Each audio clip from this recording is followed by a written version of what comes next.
Are you tired of scrolling through a faceless Gmail contact list?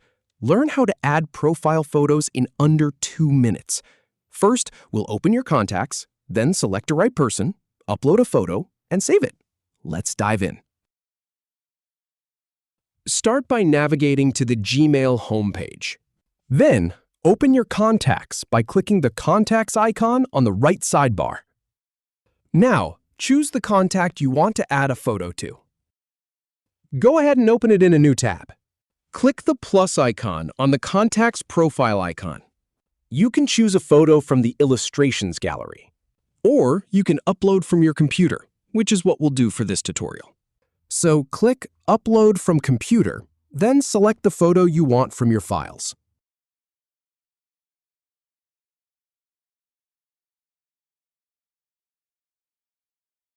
Once you're happy with it, click Done to save.